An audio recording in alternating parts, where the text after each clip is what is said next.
ATI podcast. We're here for episode 111. We have No Man with us here from Iodine Recordings, and we're very excited to have No Man here. How are we doing tonight, folks? We're good. Yeah, we're great. Thanks for having us on. Your album was one of the albums that I was most anticipating coming out this year. Some of the singles and the promotional materials that I heard ahead of its release really had me excited. Big fan of Iodine in general, so you guys already had that working for yourselves in that favor as well. So let's talk about it kind of here initially. Have you guys kind of felt the love out of the gate on this new album, Glitter and Spit?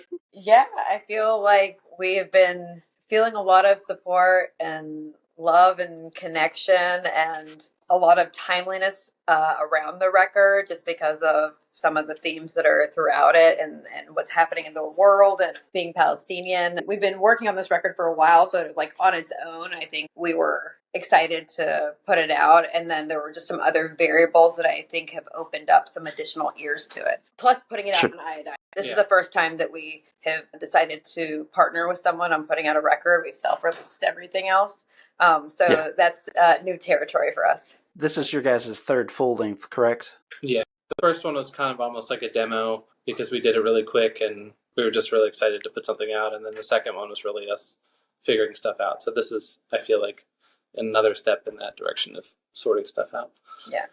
We tend to I say DIY to a fault, and I just mean Matt has done quite a bit in terms of recording all of our records and, again, releasing it on his label. Yeah, it's just what I do my own stuff on. It's not really a label. Sure. Yeah, so something that's different about this record is working with Casey and the awesome folks at Iodine. Yeah, absolutely. And I know that kind of this band I guess, started 2017, 2018-ish. Is that correct? Yeah. And was that momentum kind of coming off the steam of kind of some of the reunion shows that you had back with Majority Rule? Is that correct as well, Matt? Yeah, it was really just like after, I forget which trip it was, when we came home before Pat went back to California, him and I were just like, in the house and bored and started writing some songs again. And we didn't want to write more Majority Rule songs or do that as a band, like a band again. And so then it was just kind of an organic thing when we wrote some songs and then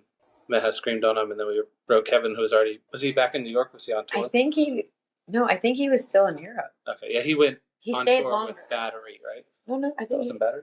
Oh, I think I'm so bad. No, he might be right. I think that we came back from some of the Majority Rule reunion shows and y'all wrote some of the music and Kevin stayed later. Sure. Something like that. Maybe it might have been. Kevin also has played in the band Battery and was touring with them. So it's one of those two things. Sure. Yeah. It can get confusing whenever folks are involved in multiple projects, for sure. Yeah. Well, and my brain's bad, so we try to fill the blanks. And mine's worse. I suffer from that as well, so maybe we'll get it all figured out between the three of us. Yeah. Matt, now I know that you've, even all the way back in 2004, did some guest appearance stuff with Majority Rule and have been around the scene yourself, and you all are partners as well, so that's extra special. Just kind of talk how y'all got to know each other initially, kind of what was your early memories? Well, both of us went to the same college, which is literally like a mile up the road from us. And we both went to punk shows and kind of had a similar group of friends. And so just really part of the same, local punk DC scene. I was also went to Majority Rule shows and the different formations of Majority Rule. And then I think we hit it off right away. I always joke around about one of the first conversations I had with Matt. I'm from Palestine, and he had just written a paper on the role of women in the Palestinian Intifada, and it like sort of blew my mind because it was like two things I hold very close to my heart in terms of just pride about being Palestinian and Sure. you know, women's rights. And so I think probably it was inevitable that we were going to meet and connect on some level. So we, you know, decided to be roommates for life at some point. That paper must have been pretty good. Yeah, no, it was. It's really. I found it again later. It's not that great, but she also she took a couple classes with Majority Rule in the very beginning. Had another singer named Andy, and she had like a modern dance class with Andy. Was that what it was? Swing dance? That's I don't know. I don't know what's worse. I think he might have taken both. I feel like, but yeah, we took a swing class together. And there was like a movie appreciation. Right? Or, yeah. Okay. Yeah. But so she would come over to like the apartment we all lived in and like study. And so I think that's the first time I really hung out with her outside of seeing her at shows. Yeah, all of us are sort of connected. If you think about like Page 99 and like Sterling, Virginia, and some of the folks who are part of those bands, all of us kind of grew up in the same circles. Friend. Yeah. Exactly. So like all of us have known each other since we were like, 14, 15 years old. But I met Matt probably 18, 19 probably. Yeah. It's amazing too. A lot of these stories of, well, not even stories, it's reality. Bands that were pretty active in that Majority Rule run as well that are coming back now, present day. It always warms my heart to see things like that. Bands having those reunions and that sort of stuff. Like we were so fortunate to have talked to the folks over at Jerome's Dream. And, wonderful. Just great people. I love seeing, comeback stories. I think it's like, one thing, I don't know if it's uniquely American or not, but I know that people here in America sure do love it. And me personally is just a good comeback story. And, it kind of gives that message, never to give up on your dreams. And I think you guys kind of are even embodying that even with this new iteration. Man. Yeah. It's funny. Jerome's Dream is a band that was around. I don't know if they were maybe right before and during Majority Rule, but we all, like, No Man played with them in Detroit, like 2018, 2019 maybe.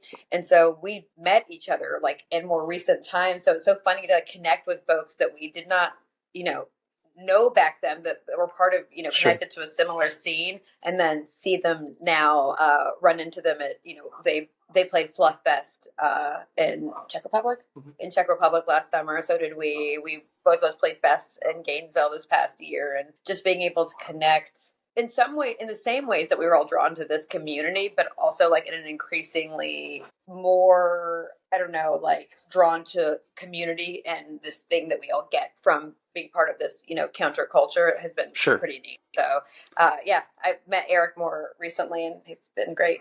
I think that's kind of like the punk MO, right? Is more like inclusivity usually in those realms and those worlds. And it's something I was attracted to young, in what scene we had in the St. Louis area is kind of where I'm from. It just seemed like more acceptance, more diversity, more like-minded people, regardless if it was like on a humanitarian side or political side or whatever the case was. And even if you didn't agree on everything, there was a lot of respect, given and earned as well. So the punk scene is something that's near and dear to my heart. And in particular, I'm kind of like a hardcore kid. So that's kind of the lane that I personally subscribe to. And I know you guys are touching on some hardcore themes, some screamo themes here on the new album. I think you guys got quite the variety of music. And I know that that's something that always appeals and intrigues me as a listener, as a fan, is, a band that can kind of wear multiple hats. There's moments that even listen on Glitter and Spit that, just kind of topically, musically making some connection points, something that sounds like progressive, like a progression wise, that it could have been on Nirvana's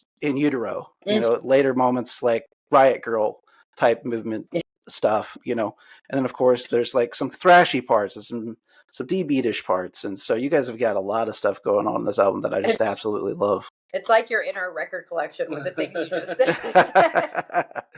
Well, I think, obviously at the mark of any musician, I think they try to take those influences that they have and put them through their personal filter, and it's on display with this new record for sure. Now, Maha, you've mentioned a few times here being a child of Palestine. I know your parents were Palestinian refugees, and everything's so topically in the news that's going on with the whole conflict in the Middle East. Really unfortunate, disenfranchised, and I can't even adequately put into words what's happening over there, but you have more of a unique perspective because, being a child of two Palestinian refugees, I know that you aren't that removed from what's taking place over there. You have family and friends and still yet over there, and I'm just kind of curious to smarten up our audience a little bit about your backstory and your relationship with Palestine. You're right. Like, things are so intense right now with the atrocities that are happening, with over 30,000 Palestinians that have been massacred since October. And I think sometimes folks lose the context that this occupation has been going on for over 75 years. And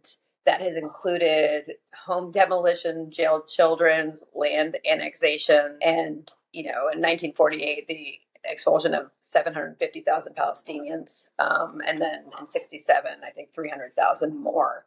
So it's been an interesting time period because folks are like looking at this record. I'm talking about their record, and people are thinking about this conflict that's happening right now. And I'm for sure they've hit the gas on what's happening with a genocide in lifetime that we're all witnessing. But it's been going on, in a very formulaic way since 1948 and before, unfortunately. I do have family there. We have lost family recently, and the loss predates that, ranging from, my father losing some cousins and brothers as a young boy in the yard where there was a bomb left over from Israel. So it's hit very close to home for us. My personal experience as a privileged American has been one that's, I was born here. We're not allowed to live there because my parents weren't able to return as refugees. But I did visit and go back as quite a bit during summers, and I spent part of second grade there. It's interesting to be from Palestine and be born in Houston, Texas. Here you sort of, grow up as an other. You have, you're an American, but you read in the history books something that isn't aligned with your lived experience or what your family went through. Right. So it's pretty heartbreaking. And then when you visit there as, a privileged American, and you're brown and your name's MAHA, you're put into a special line where you were treated like all Palestinians are there, where they're racially profiled. And so that involves multi-hour interrogations, intimidation, strip searches, even as a child, and going through multi-hour checkpoints, not being allowed to drive on roads because Palestinians aren't allowed on certain roads that are there. So my experience is one of even though, feeling is sort of an other, more privileged than those that are, there now that don't have a voice, which is why we've been so vocal about it. So, yeah. Also, outside of just your lived experiences that you mentioned and how it's hit your family so close, I know you've been involved in a lot of activism as well and raising awareness. Like Punts for Palestine, I know that you're involved in that. Thematically on this record, if you're paying attention to the lyrics, obviously addresses some of what's taking place over there. Like, it's to say it's near and dear to your heart is just putting it very lightly, I think. Yeah, I think that's right. And so the Punks for Palestine is a benefit. It's a Gaza 5K that we do for UNRWA. UNRWA is an organization, United Nations Relief Works Agency, who has been responsible for providing basic need, like food supplies for Palestinians since, I believe, since 48, like around that time period, that provides educational and, academic training. They're sort of like an on the ground, government, quasi government that's supporting Palestinians. And it's an organization that was without facts, accused of wrongdoing, and the U.S. has halted services from UNRWA and forced Palestinians into starvation, essentially. The personal aspect of UNRWA for us is my mother at 4 years old, when she was displaced the first time, they're the ones that showed up and, provided basic needs like milk and flour for the family. And then as a teenager, they helped train her and her sister to become teachers. They then left Palestine to Kuwait to teach and to earn money to support their family. The Gaza 5K that we participate in raises funds for UNRWA and for mental health services for kids. The specific one we do is for mental health services for children in Gaza. We've done it now several years, but 3 times as Punks for Palestine, and the outpouring of support has been remarkable. We raised over $45,000 this year with Punks walking, running, donating from here, from the Netherlands. It was really like something remarkable. So yeah, it's something that Matt and I, it's our third year doing it. Yeah. Yeah. I'm just laughing too because we spent like we were kind of surprised by the amount of support this year, and we do a thing where if people donate more than $50 or join the team, they get a shirt, and that's like something Matt and I cover because it's just part of it that's fun. And we're like so backed up with mailing people shirts, so like people being very patient. But we're like 250 shirts in, and we still have a lot to go. So. Yeah, it's in this time period where it's very hard to think about what's happening in the world, and that it's, you know, that we're watching it unfold. The fact that people are, you know, wanting to not just, you know, I read a quote the other day that said, Muhammad al-Kurd quote that was like, revolutions aren't started from guilt. And so like the fact that people are doing something and wanting to engage and do something active has been really beautiful. I really love seeing, at least to me in my lifetime, I know, and I can speak very acutely because I've spent most of my life like in the Bible Belt areas, and just kind of like with the general misconceptions and thoughts and things are related to this issue. I know like we were taught at a very young age to like not question anything and support. Like I came from like an evangelical household. That's predominantly what dominates this area geographically with people. And, you know, not to question anything that was, you know, against the nation of Israel, that we give our undying support to them no matter what they're doing. And I am not ever been a believer of just blindly following anything, you know. Actions say a lot. And how I even perceived as a young child, things I would see in the news that Israel was doing. I didn't see them as being good in some instances. Now, we're talking about Israel as a nation. We're not attacking, you know, people of Jewish faith or anything like that. Of course. Of those things, yes, they do somewhat tie into these issues at times. But I have always found that people use organized religion, unfortunately, to carry out particular political motives more times than not. And that's why these things get confused, right? Yeah. I think that's right. You know, people do that on purpose too. You know what I mean? Because people want to not say shit that's horrible, so they want you to conflate the two things, so you're scared to talk. Right. So it's important to not be scared. Yeah, I think it's by design. My mother talks about, you know, living in Palestine before the establishment of Israel in 1948, and she notes it was Muslims and Christians and Jewish people living side by side. So, you know, we've always grown up with the idea, you know, the faiths are all, you know, connected. But like you said, and like Matt is saying, it's, you know, it's definitely by design. My father went to a Quaker school when he was in Palestine. And when he came to America, he worked as a dean of students at a Baptist college in Mount Olive, North Carolina. So it's interesting because I think that it exists, but there's something in common about the village essence and where we're from, and that I think we have found with some of the family and friends that we met along the way in some of the small towns. Not to say that like that there aren't, you know, more like right views within pockets of religion, but I think when it's at its best, it's more community and people driven, not divisive or political. Right. Well, a lot of, I think what gets achieved in a good light is having conversations like this. Like, I think people are just like afraid to talk about like what they've been taught, either A, to shake the foundation of, you know, kind of how they've went about their life, or B, for fear of, I don't want to say like offending per se, but just saying something wrong. You know, people don't want to look ignorant, if you will. Yeah. You know, I'll be the first person to tell you I don't know everything. You know, so this is how you find things out, right? Is having these type of difficult conversations. And like whenever I'm having conversations with people that are like, oh, you see, you know, we're not supporting Israel. We need to support Israel. You know, this is like water cooler talk at work, right?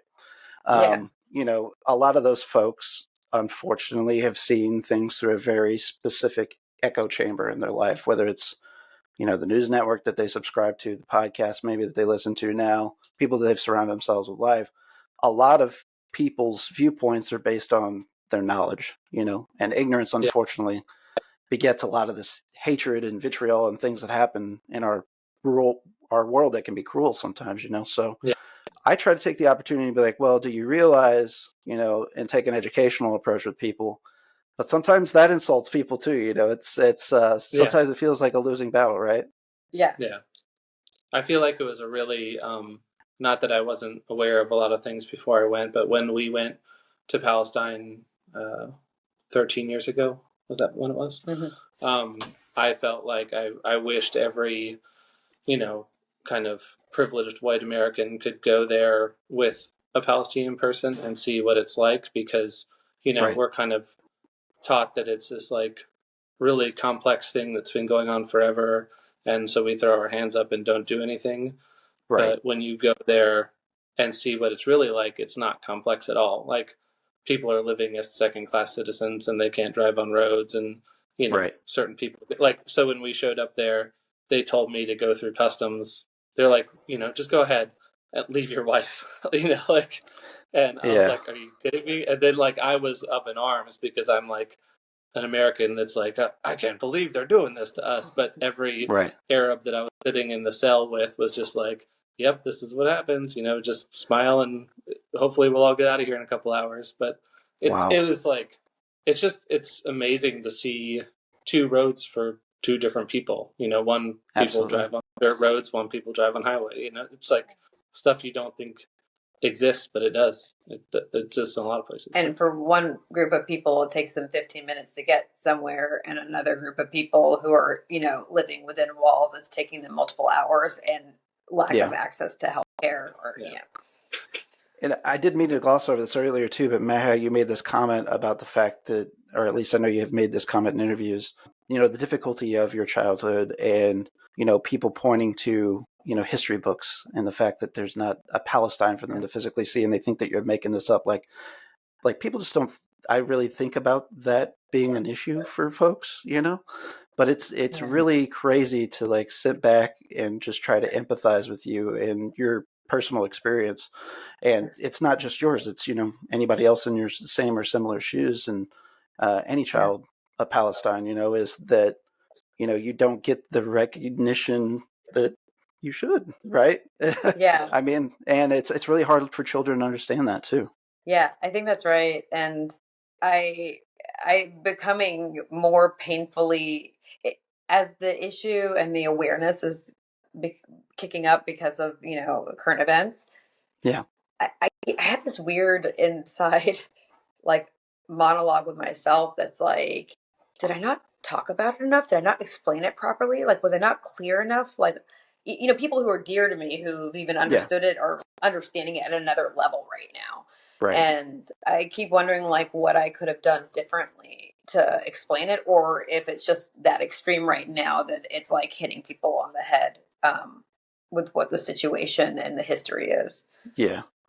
I don't necessarily have all the answers, but I think a lot of it has to do with the fact that the access of social media and things like Reddit, where people can actually like report like on the ground level as to what's going on, and and use those tools. There's all kinds of various things that folks can follow or whatever. I mean, you have to also look at this the flip side. Well, a lot of people take the opinion, well, anybody can put anything on social media, and what's the credibility of this information that's being presented to you? And don't get me wrong, technology is getting crazy, and things can things can get changed very quickly with a lot of the AI stuff that's going on. But I mean, it's also sad. You have to look at this conversely, like your accredited news sites are intentionally leaving out facts and reports. Yeah. Depending on who's lining their pockets politically, or the special interests that are lining their pockets. I think like a more recent example I could just pull right out of the hat immediately is like, I think it was Sunday maybe, whenever the reports of Iran launching some drones, it made it seem as if it was not like brought on, but it had to do with what Israel was doing in Palestine to the Palestinians. So, it just takes a little bit of like, I'm just to the point that I see a news headline break, I got to go like check like 10 other sources. Yeah. On top of like the hashtags on Twitter or Instagram. I mean, it's sad, but you have to like vet everything that's presented to you at a glance. Yeah. You also have to like, lots of times I'll see something that's, really terrible and I'll be really upset. And I'm like, I should wait like 2 hours to make sure this is not like a video from something else, or I mean, lots of times it is the horrible thing that I was hoping I didn't see, but like there are times where I want to be careful at what I share with people, because if you share fake things, then it ruins your cause because they think you're just sharing fake things. So it's like important to like vet what you're sharing with other people too. But your point on folks having interests being paid and journalists being targeted and being killed, it's it's all part of this like broader, and Biden questioning the number of dead Palestinians very early on. It's all part of this like manufactured consent, and it's very dangerous. I think that the firsthand, provided the like literacy is there to be able to vet things, is helping to get folks smarter on that and be able to distill what's actually happening. Yeah, I think part of the movement too is some of our political officials are actually having those conversations where before they would have been instantly, their credibility would have been pulled out from under them in the past, even go back 20 years ago, maybe questioning the motives of Israel. It's like by default, it feels like in our government, everybody just has to like side with Israel, regardless of what they did or didn't do, for good, bad, or indifferent. And there are some, Cori Bush from St. Louis being one, they're talking about some of the atrocities that are going on over there, which, I commend them for, because I mean, it shouldn't be courageous, but it is politically courageous to talk about these things, For sure. Yeah, we talk about it all the time with bands being afraid to say anything because it might like ruin opportunities for them. And I just think it's like we've gotten to the point where it's not whatever you're doing is not the most important thing when children are being murdered. Like that's where I stand. And so like just because we might not be able to play some places because they don't like our politics, it doesn't matter to me anymore. Like it's time to stop being afraid of what you say, in my opinion. Goes back to why we were drawn to this thing, and like people probably have their different motives for being connected to art and to music, but punk has always been very personal and been very counterculture for me and for the people I love and who have sort of a common set of values to take care of, and a mindset on the collective. So it matters. Yeah. Of course, I always take note of this. I'm a big fan of Hate 5/6 and all the work that Sonny does is incredible. What he's done for the music scene for as long as he's done it. I know he particularly was getting targeted on social media because of all of his pro-Palestine stuff that he was posting. And I know that you guys were fortunate enough that you guys got a little featured set that they put up of you guys too. And he was sure to include some of the talk, about Palestine and some of your, political motivations and stuff, which I was all for, man. I'm happy to see more and more of that getting out there. Since October, over 30,000 Palestinians have been massacred. Almost half of them have been children.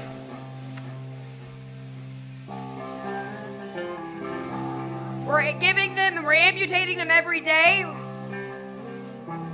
We're starving them, and when we're dropping aid, the aid is falling into water, and they're dying. It's humiliating. But this genocide didn't start in October. It started over 75 years ago. It's been an ethnic cleansing. 750,000 Palestinians expelled. Women losing their babies at checkpoints. Home demolitions. Land annexation. Tonight we say no. Yeah, he, at one point they had taken him off of, they had cut his account from Instagram, and, he posted something about this.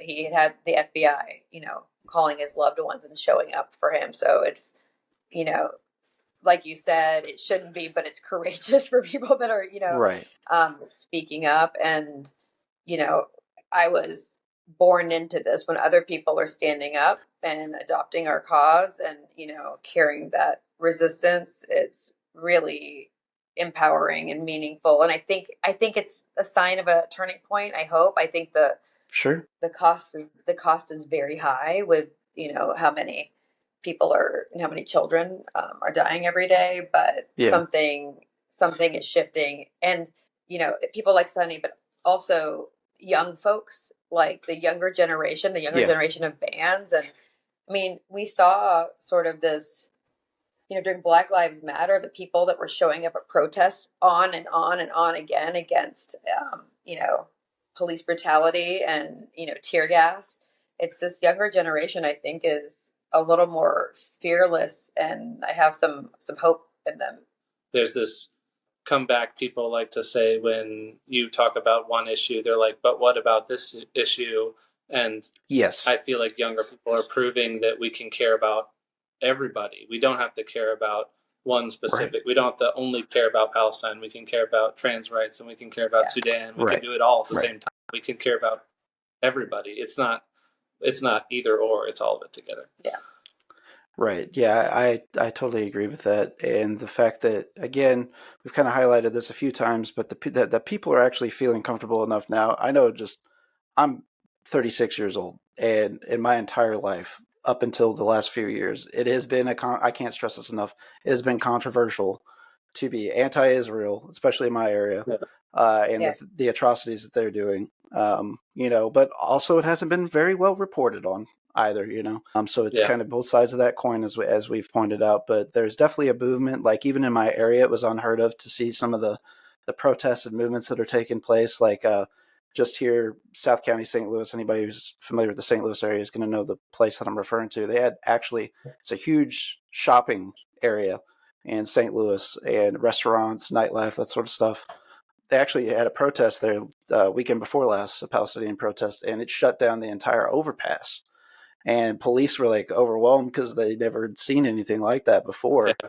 And a lot of folks in my area, it's going to make us sound stupid, didn't like entirely know like what was going on because they didn't recognize like the Palestinian flag and things like that, So, but it was an opportunity for me to educate people too that saw that within my area and discuss what was going on that probably wouldn't have happened otherwise, because a lot of people just tune out the news unless it like locally impacts them. Yeah.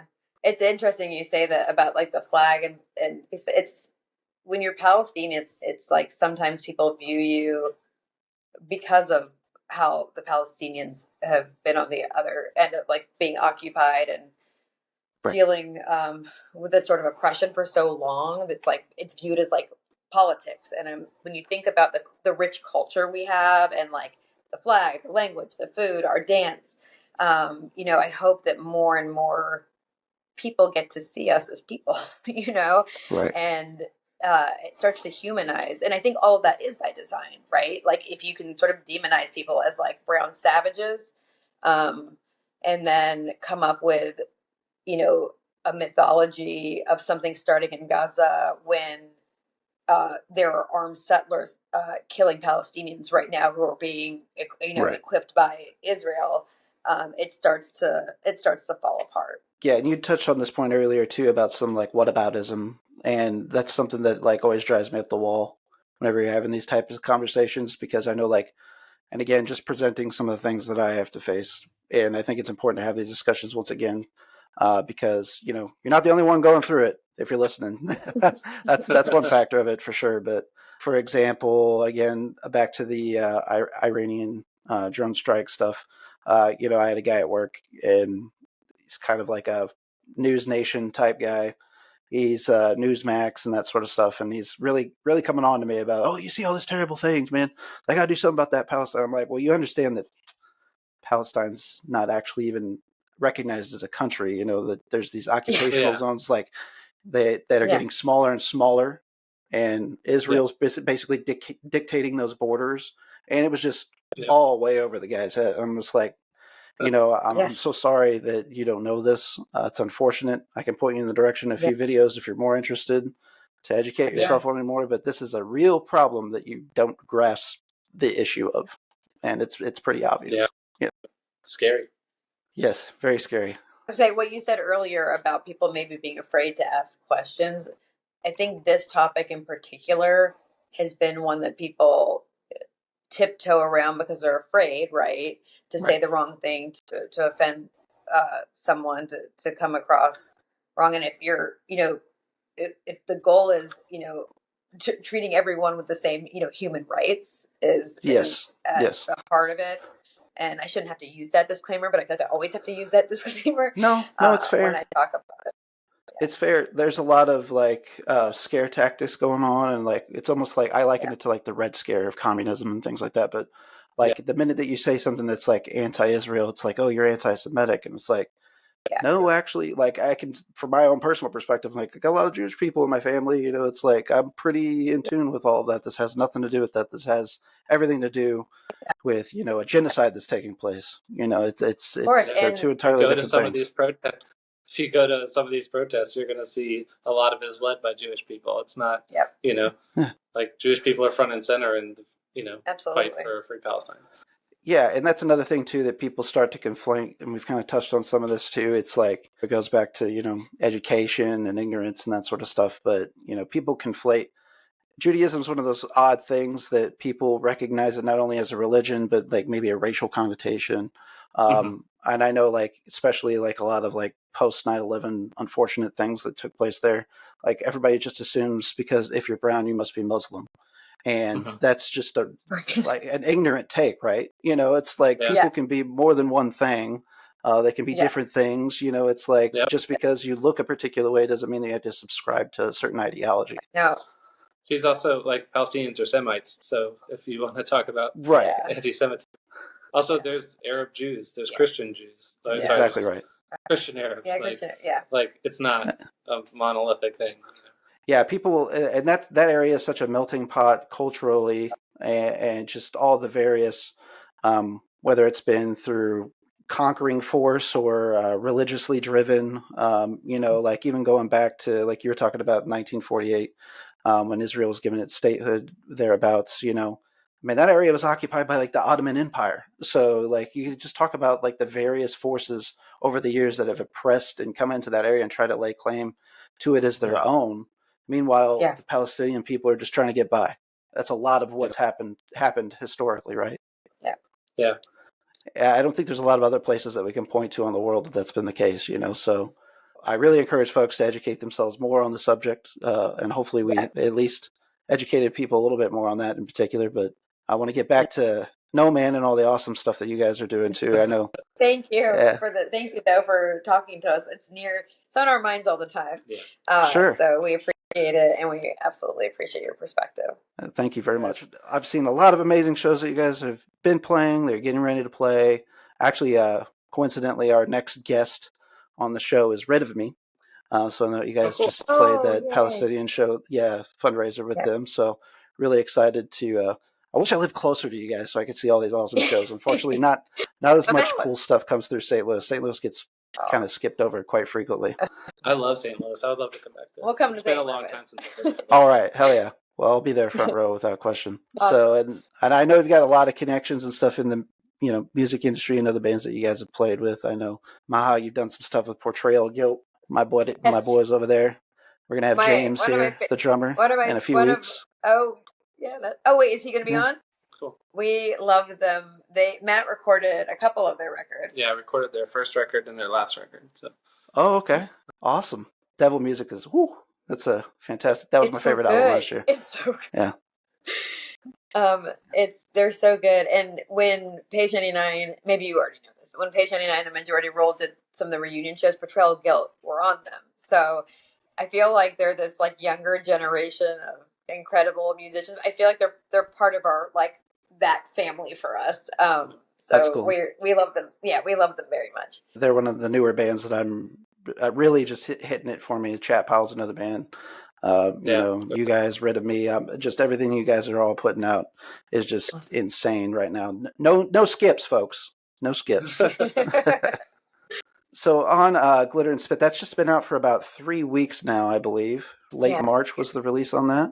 Yeah. Yep. So, 10 songs, 28 minutes, 27 seconds. There's no skips on this. I'll have to say, my personal 2 favorite tracks that stuck out to me right away that I enjoyed a lot was Poison Darts, but Poison Darts for the reason that I kind of mentioned earlier, because I could just see that being on In Utero.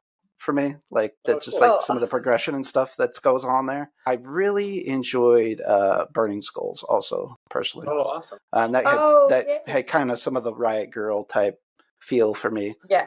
In moments there. So those are two of my favorite tracks on the album. Burning Skulls, if you don't already, you have homework if you don't already know this. It's a cover song from Lydia Lunch and Roland S. Howard, like a lifelong fan of Lydia Lunch, who is part of this like no wave scene in New York, and we've had the opportunity to see her play recently with something called Retrovirus, which is like she was touring, playing some of the older songs, but she's incredible. She's written books with Exene Cervenka. She's done spoken word. She's like on tour right now. She's constantly doing things, and I want to say she's like close to 60. Yeah.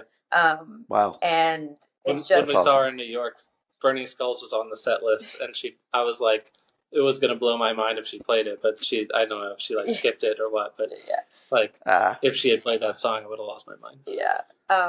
But it's such a cool, like haunting, beautiful song. And, Roland S. Howard was in the birthday party with Nick Cave. So this combination of Lydia Lunch and Roland S. Howard, who is no longer with us, is sort of, I love everything that, they've done together, and No Man indulged me in covering it. We were kind of like, let's see how this comes out. And it's great. Yeah, that was definitely one that we just learned, and we had no idea how it was going to turn out. And it wasn't like we were sure it was going to be on the record. We were like, let's see how this ends up. And I feel like I'm kind of a non-singer, so that was also like new territory. To be honest with you, like that's the type of stuff that I personally, as a music fan, am more attracted to, just because like it adds character. It just adds a signature sound to me, to a band. Maha, your vocals in general are just amazing on this album. Like your screaming vocals, that is like a very distinct part of your band that I always look for, like something initially in a band. Like I can usually tell within the first like 20 seconds, am I going to keep listening to this or not? I know that sounds bad, but I do give it longer. But usually, and right away, your voice, I was like, holy hell, what is happening here? I need to know more, and I need to know it now. Like, incredible. Thank you. I'm just talking about it. Like, I think if you really like screaming vocals, like you guys got to check out No Man and what Maha's doing. It's incredible. That's awesome. Thank you. Not that the rest of the band's a slouch either. There's some pretty awesome, intense riffing going on. Yeah. So, man, I just absolutely love everything that you guys are doing, the atmosphere that you guys and the layers that you're creating. A lot of like riffs that just punch you right in the teeth, and I'm here for that too. Yeah, going back to the vocals, I know I'm not trying to embarrass you, but like I think it's insane when people are able to scream and you can still understand what they're saying. I know that seems simple, but like I screamed in a band forever, and it was kind of just, it was kind of more just an element of the music. The lyrics mattered a lot to me, but I don't know if, unless you read them, you would know what I was saying. So like, there's lots of bands. Some of my favorite bands are where you can feel the intensity of someone screaming and you can still somehow make out what they're saying. It's like a very rare thing. Yeah, I agree. And I've had that conversation a few times with folks here on the podcast, and like, this is no hate because it's like my favorite band, Converge. Like, I can't understand half of the shit that Jacob Bain is saying on a lot of those records, to be honest with you. Being a big enough fan that I was and reading the lyrics, I can hear it now because I'm listening for it. Yeah. But, there are bands that do the not understanding it well, but also understanding the lyrics very well is man, that's definitely something that's going on with you guys and what Maha's doing. And man, I just really enjoy it. Thank you. I mean, I'm blushing. Yeah, you're going to tell me I'm ugly or something. No, absolutely not. That's her mom's thing. When she always says people are ugly when she feels like they're going to get like a curse on them if people are being too sweet about them. Like if someone's too nice, it's like you're going to have the evil eye on you. So she'll be like, you're ugly. Oh, no. I don't think so. Not here. All good vibes here, for sure. Going into the album, I know you guys had mentioned the cover.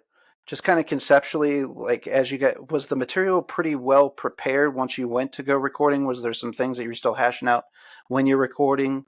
If there was some changes, was it, during the writing process of the record? I'm just kind of curious to hear us as fans, we like to peel back the curtain sometimes. Kind of what was the material going into recording, and did any of that change throughout the recording? Yeah, it changed a lot. So this one was it was kind of written in a unique way where like I had a bunch of ideas that I like wrote to a shitty drum machine, and then I wouldn't like send the drum machine tracks to Pat because we all live in different places, so it's part of the weirdness of it. So Sure. we have to work around when we can play together. And so then there was like two main sessions of writing, one where Pat came and Kevin came, and we basically hashed out all the songs, but they changed drastically from what I started with. But that's just a natural process of everybody getting their input in it.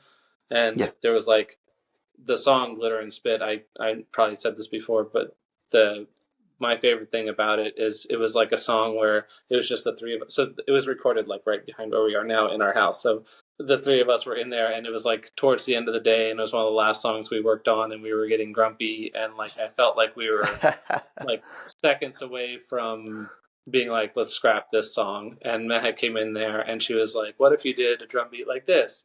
And she was like referencing another song that's like a total Pat style drum beat that he did in the past, and he did it and the song immediately worked. And so there was a lot of things like that where, with the cover, we didn't know if we were going to use it until the very end. That song I thought we were going to throw away until the very end, like just a bunch of random stuff. It's probably a blessing and a curse. So Matt records bands full time. So half of our house is a studio. And so we have this like amazing spot to create, but there's different bands in it. So it's like we got to sort of, find the spots that are there. But I feel like we have like moments of like complete concentration and focus to like make some decisions where things end up coming together. Like, yeah, you would think because there's a studio in our house, I would work all the time on it. But because there's a studio in our house, I don't want to go in there when I'm not working. So I literally have to, set aside time to focus on my own stuff if we're going to do our own stuff. So. Yeah, I could see how that, it's like bringing your work home sort of thing. The lines get blurred, Yeah. And there's even a couple songs. The song that's like a piano line is like all Pat writing it, and then the voice on top of it is our daughter like reading a story.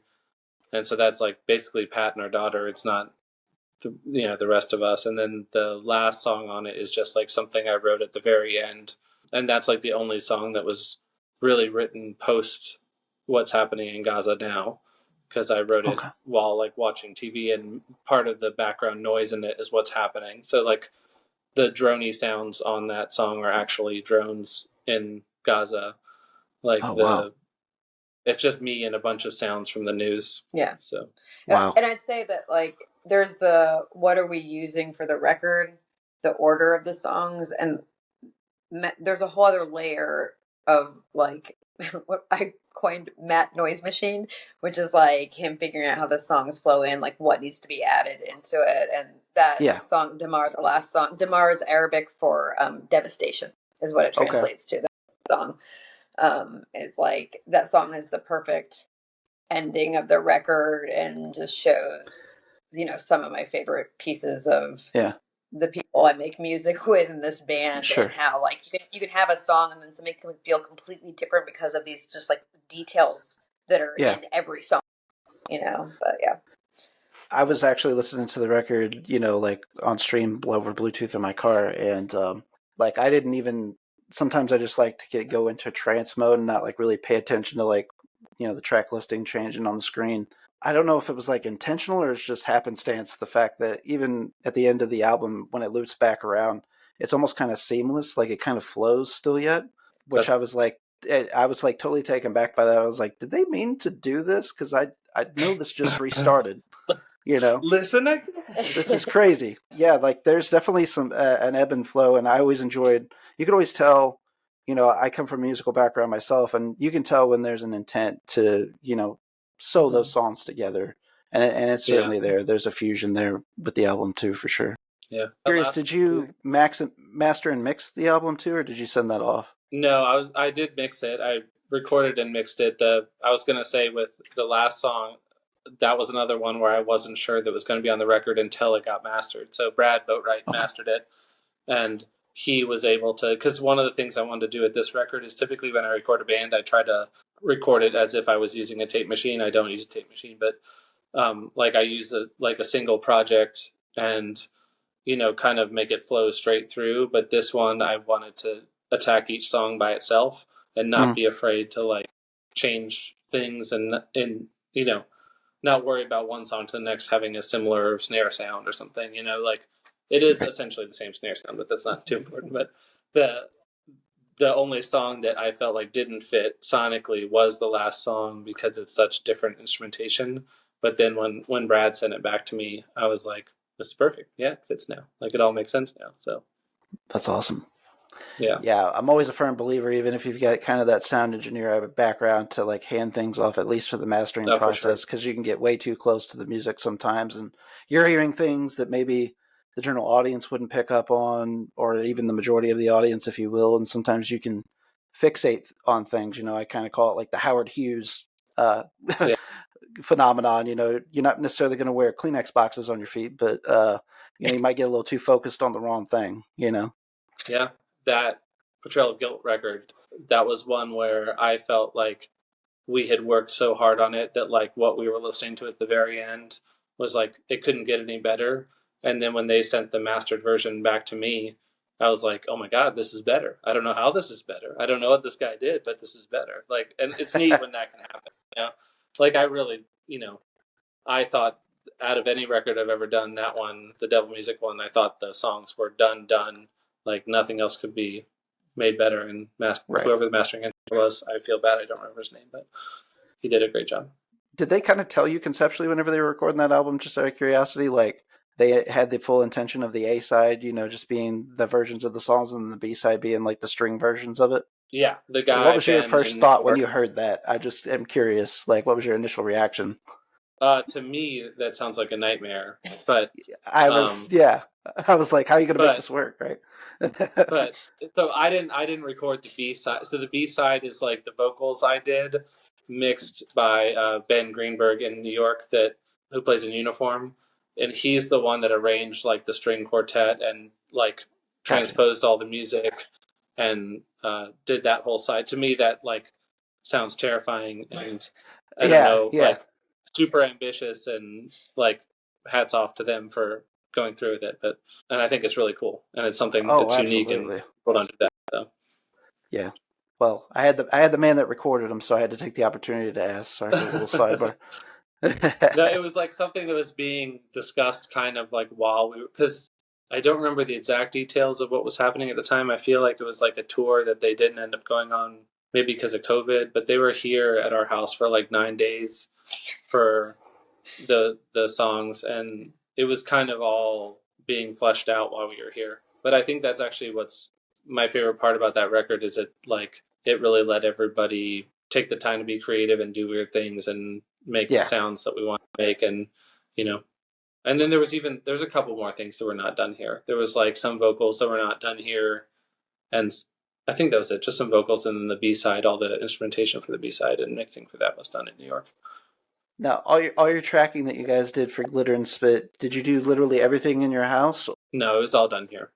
It wasn't all done.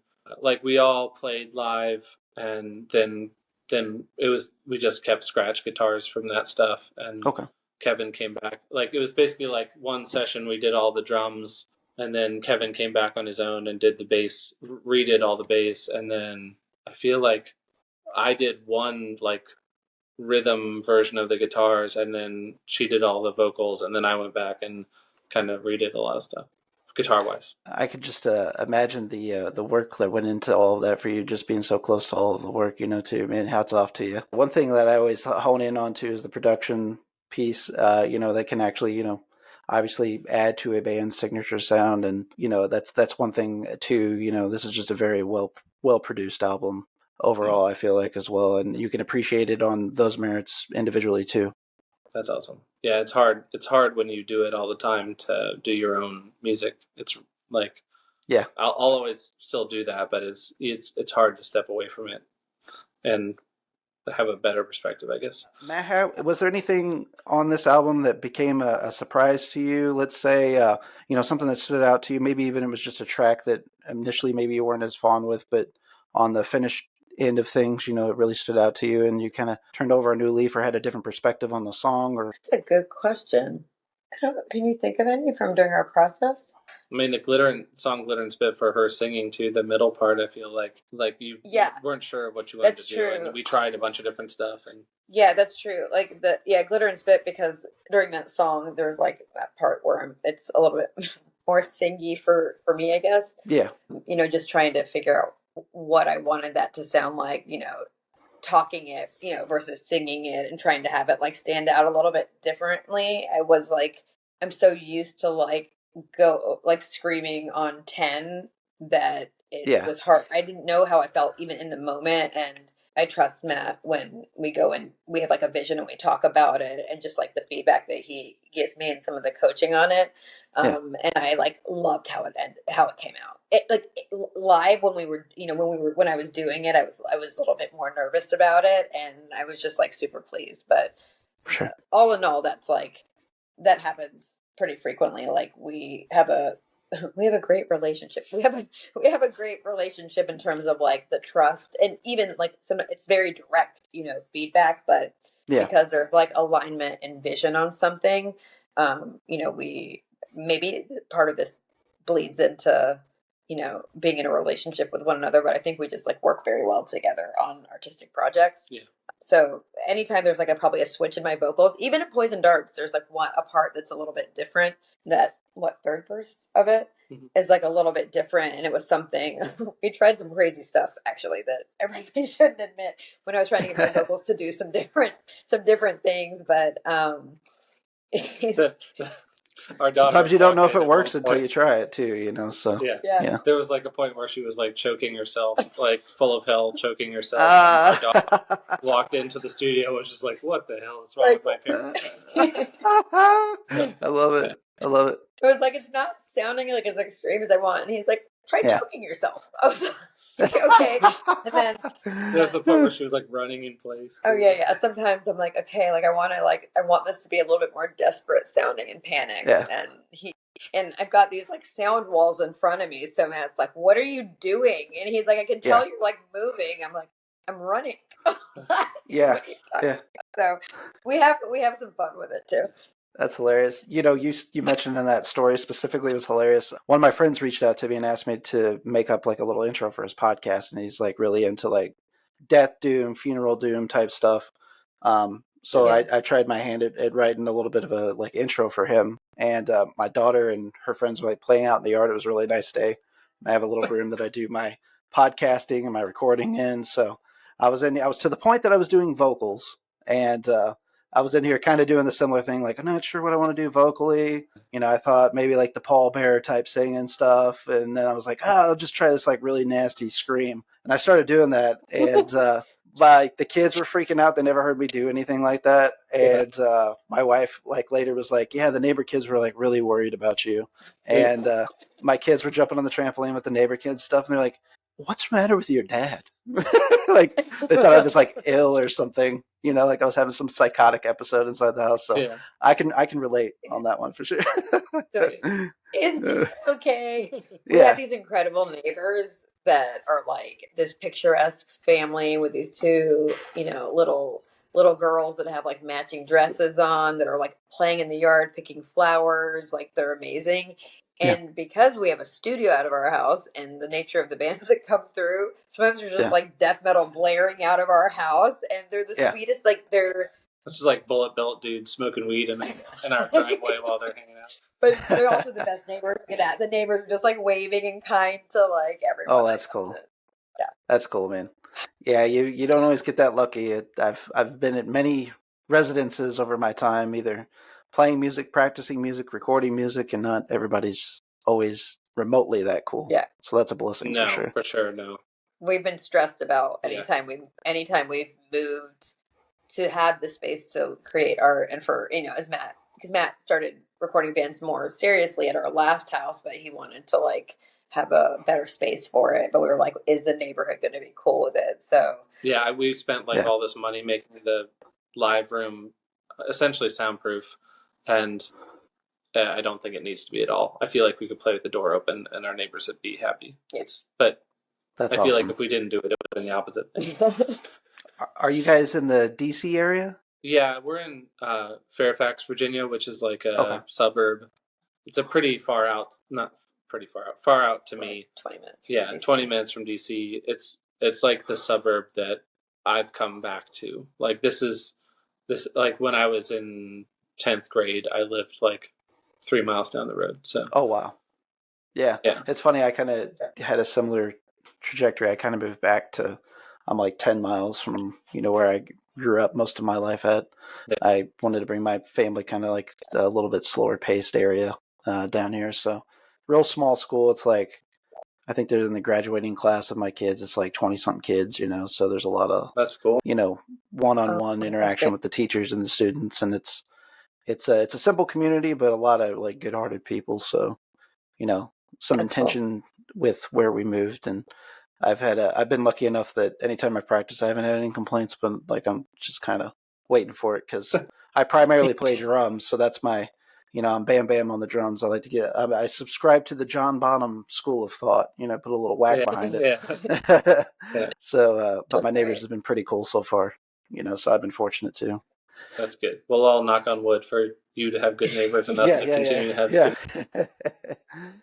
So let's talk about some exciting stuff that you guys have on the forecast. I know that it's early with the album's release here, about 3 weeks in or so, as we discussed earlier, and I know that getting a lot of critical acclaim in my circles of the album. But I know you guys are doing some shows and things here in the future. What do we got in the pipeline? So shows wise, what we have going on in just a couple of weeks. It's actually right before the world shut down because of COVID. We played with Strike Anywhere and Praise, and so I don't know if this is a great idea or not, but we're playing with Strike Anywhere and Praise. We'll play in Richmond on May 3rd and New York with them on May 4th, and then we are so stinking lucky to have been asked to play with Orchid on May 7th in Philly. I saw that. That's awesome. Yeah, we're super pumped that Matt is friends with folks in that band. They connect on. Yeah, so Will in that band is like my go-to for all things recording and gear. Nice. And he does Dead Air, that studio in Massachusetts. So, and then there's a really awesome fest in Toronto called New Friends Fest. We've played it before, and we're excited to get back to it. We'll play some other shows or like still being finalized in Canada around that fest. And then today there was a big announcement for a Richmond show with a bunch of, I say old friends, and I mean old friends. really? Really old friends. So September 30th in Richmond, it's called Dark Days, Bright Nights, and it's going to be like Page 99 is playing. Trail of Guilt's playing. Trail of Guilt's playing. We're playing a whole bunch of other bands. Like, Yeah. Infant Island might be playing. Yeah, they're playing. Yeah. This band, that Colares. incredible new record. Did you record that? I recorded. Oh, Matt recorded that. You did. My goodness, my man. Yeah. I just need to get a list of everything you've recorded, apparently. That's a great record. Yeah, they're good. Yeah, I did the last 2 of their records. So, all right.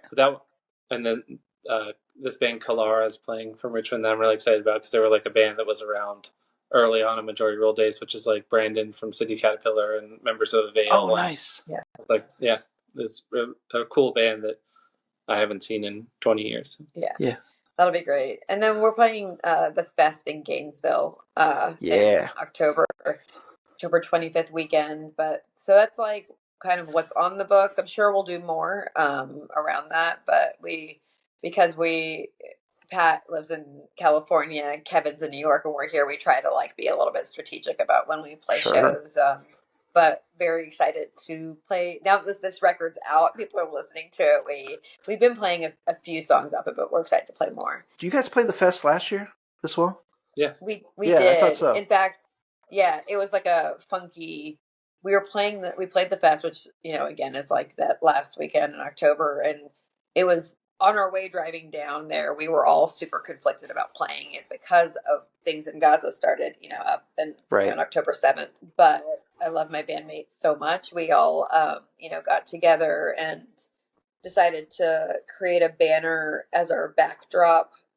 We started writing the names of children who had passed. And it was like also right after Biden had said he didn't believe the numbers. And that's when they first published the names of the people who had been killed. So we wanted to do something. Yeah, so we started documenting that. I think we got to like 700 names before we ran out of room and didn't even pass 5-year-old.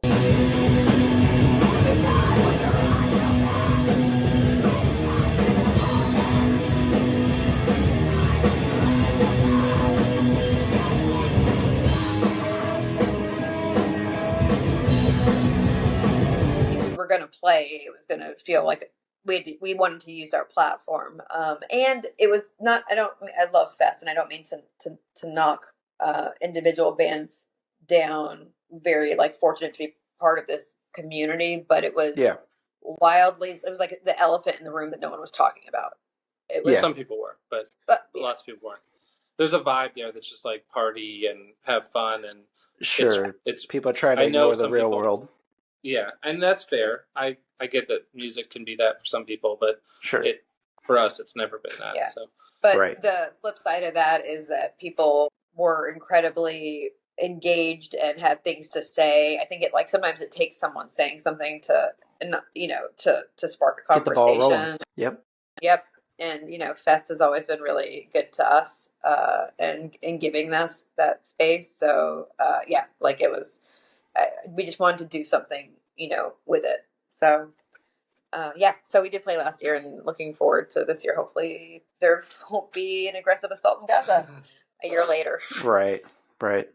Yeah. Yeah. Unfortunately, it's hard to say where things are going with that, but with people doing the work, the good work that you guys are doing and, getting the word out there, I think that I'm hopeful that the momentum is moving of change in the right direction.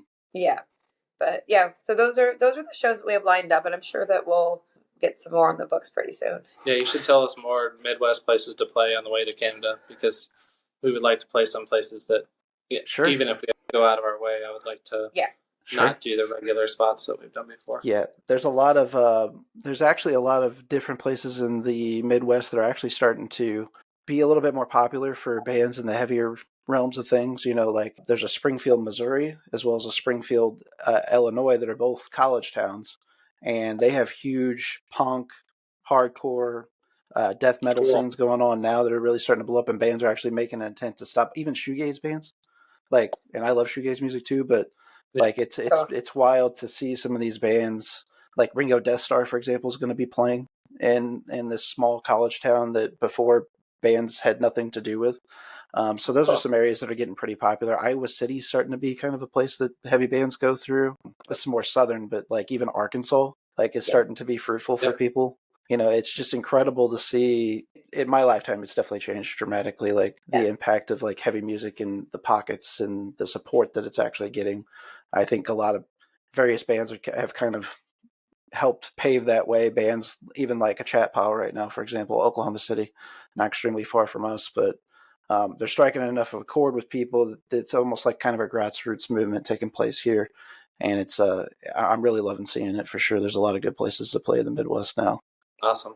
Well, I'm really looking forward to everything else that you guys have in store. And of course, anybody that's listening to our conversation today, watching the conversation, we're going to have all the links in the episode details for you guys to check out No Man, how to support them.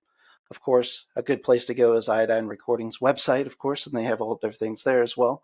But, if you like what you hear in the conversation today, or your interest is piqued further, shop these guys on Spotify. If you like what you hear, be sure and support them, because unfortunately Spotify doesn't give money to the artists to support them, or at least the majority of them, that is. And so we need to go through other avenues, through these bands' websites and purchase physical media and merchandise and all that stuff to help support them. Get out and see them on one of their tour dates in a town near you as well, or show dates or weekenders or whatever you guys are doing at the time. Thank you. Thank you for having us. Yeah.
Hey there, this is Barrett from the ATI Podcast here to talk about what we have going on the ATI Podcast Network. First, we'll start with Waxing On with R and J. The format of Waxing On with R and J is audible selections made exclusively by our hosts and brothers, Ridge Jackson and Jake Jackson. Waxing On with R and J is sure to tickle your inner eardrums with some of the most vile tones you've ever encountered, and conversely, ear candy with pop melodies, focusing on spotlighting underground and rising artists. Waxing On with R&J is another outlet of the ATI podcast community to bring awareness to many musicians' craft. Also found on the ATI Podcast Network, Nod Narb's Closet, hosted by Brandon Stewart of Edos Inn. Nod Narb's Closet is a wing of the ATI podcast programming that delves into the world of roleplay games, miniature painting, diorama making, occasional pro wrestling match watch-alongs, providing commentary with a dash of jocularity and satire, and much, much more. Of course, leading the pack is the ATI Podcast. On the ATI Podcast, we episodically invite guests onto our show to spotlight their talents, whether that's musicians, filmmakers, artists, actors, businesses, even athletes. Nothing is off the table. The focus of the ATI Podcast and its collective creative arms, whether that's Waxing On with R and J or Nod Narb's Closet, is to bring awareness and focus to people's talents. Be sure to follow us across all traditional podcasting platforms, and for the full experience, subscribe to our YouTube channel. Just search the ATI Podcast. Stay safe out there.